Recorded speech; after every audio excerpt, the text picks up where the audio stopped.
So we come to bending over to wag the tail to calm heart fire, or swing head and tail to eliminate heart fire, or snake head swing tail. I like the short name. So again, we're going to stick that with Pilates setup. This is the fifth move, by the way, of the Pilates hypno qigong sequence. Basically, it's the Pilates move of snake head swing tail, and we put in a Pilates setup. Goes very well with the spinal awareness, this one. Being aware of the vertebrae, etc., which we'll go into more detail in a minute. We'll start with the base, which is the breathing. So again, we've just took this movement and put it to the Pilates setup. So again, zipping up pelvic floor and scooping out abdominals, taking the navel towards the spine. That's going to help us breathe into these lower lobes of lungs, intercostals, the ribs, anywhere but the stomach. Okay, so you can even start with this, two middle fingers touching underneath the breastbones, palms on the lower lobes of lungs. It's going to help us breathe into these lower lobes of lungs, breathing in through the nose and exhaling through pursed lips as you zip up pelvic floor and scoop out the abdominals. Take the navels towards the spine and just notice as you do that how that helps you breathe into these lower lobes of lungs with the shoulders down. That helps us breathe into these lower lobes of lungs, so much though I'm overemphasizing the fingers touching, middle fingers touching and letting go, and not touching and touching again. So adding width to the lungs. You might see this width. Going to go a little bit closer. So as you breathe in, you might see this happen. I'm overemphasizing that, and coming back to touch each other. Two middle fingers slightly parting and coming back to touch each other as you zip up pelvic floor and scoop out your abdominals, and notice that breath coming into these lower lobes of lungs, intercostals, the ribs, anywhere but the stomach, as you relax the shoulders and lengthen up for the crown. Okay, lovely. So we're gonna link that to motion.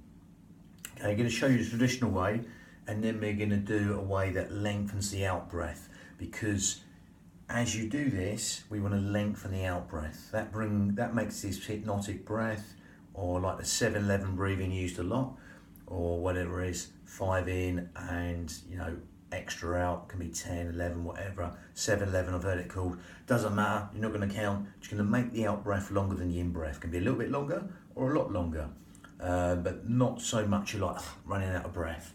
Okay, just make the out breath longer than the in breath comfortably, and allow that simplicity to relax the mind. So as you're zipping up pelvic floor now and scooping out your abdominals, allowing that breath to flow into these lower lobes of lungs, then fish gills 3D style,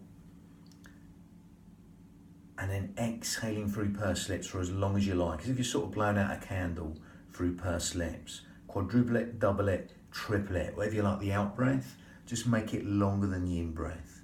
Breathing in through the nose and exhaling through pursed lips for as long as you like. Lovely job. So going to go back and demonstrate this. So the motion is here. As with all these, only going as deep as you like, okay? You can be up high and just be doing it here, or down deeper. But again, I'm going to demonstrate the stance. It's like a horse riding stance, or like I call slightly sumo stance. Not completely out, Charlie Chaplin. Again, generally to the front normally, comfortably to the front. We've got a little bit more of a big angle here. So it's more of a horse riding stance, like seeing sort of karate, etc. But you come down only as deep as you like. You can be up here near enough, or you come down deep, but no deeper than knees in line with toes. Shoulders over hips, head over shoulders. Okay, gather in, navel towards the spine. From here, we do the hands to here.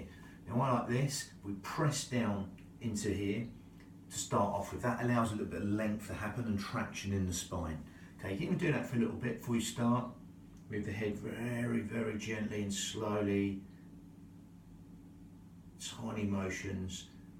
That'll lengthen the spine, more sort of Alexander method type motion, just to help us think of lengthening the spine. Spaces between the vertebrae, crowns come away from the torso. So again, you've got that, and then we're going to start. So we're going to press down here, push in. We're going to do the traditional breath. We're just going to breathe in one way, stack up these vertebrae,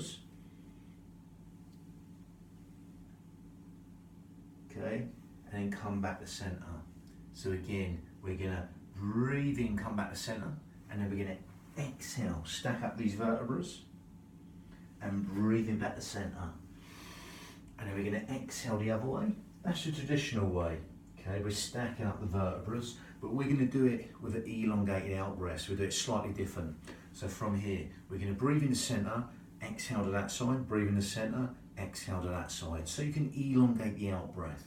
Okay, so again, you're just gonna exhale to center, and then you're gonna breathe in to prepare. When you're ready, we're gonna just exhale, stack up these vertebrae bone by bone, for as long as you like that motion, bone by bone, mentally stacking these vertebrae, these Lego bricks. And then we're gonna breathe in back to center, a bit of a shorter motion, and then we're gonna exhale the other way. Again, when you come up, allow the shoulders to drop, because there's a little bit of this going on, sort of like a yawning type stretch here, but these shoulders will come up. But again, we don't want to encourage that all the time, this sort of motion, because this is the way a lot of us live. So again, we want to allow the shoulders to drop. As we sort of pressed in here, we want to exhale this way, allow the shoulders to drop down. So there's a trickle of water just running down the back and dispersing, mount the shoulders over hips, head over shoulders. And then we're going to breathe in back to center. Spinal awareness, think with the bones, talk with the bones. Exhale the other way, bone by bone, for as long as you like. So we're going to do it so you can hear the timing and cadence and rhythm of the breath. So again, we breathe in the center, and then we're going to exhale.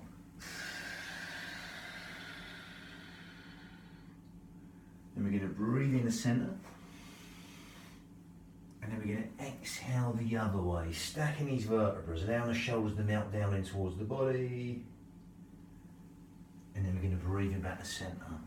And then we're going to exhale. Again, this little shake of the shoulders. Again, I've got a little pivot going here. I just find it's better for my knees. But again, in the traditional form, you might not do that. But again, this is just motion. Exhaling up, stacking these vertebrae, these Lego bricks, and breathing in. So again, it'll be a shorter in breath and a longer out breath.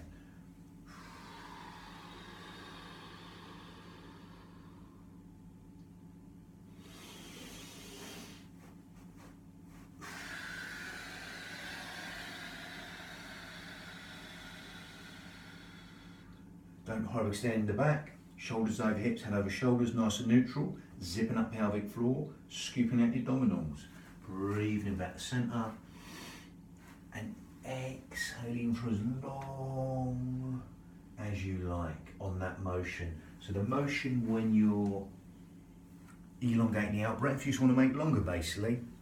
Again, you can play around with these, nothing's set in stone. Again, you don't have to do it traditionally on the move. Sometimes you might find the in-breath coming up here, or you can switch it around. Nothing's set in stone with these, it's just motion we're playing with. Zipping up pelvic floor, scooping out abdominals. You want to go deeper, you can go deeper. So here, so it really becomes powerful.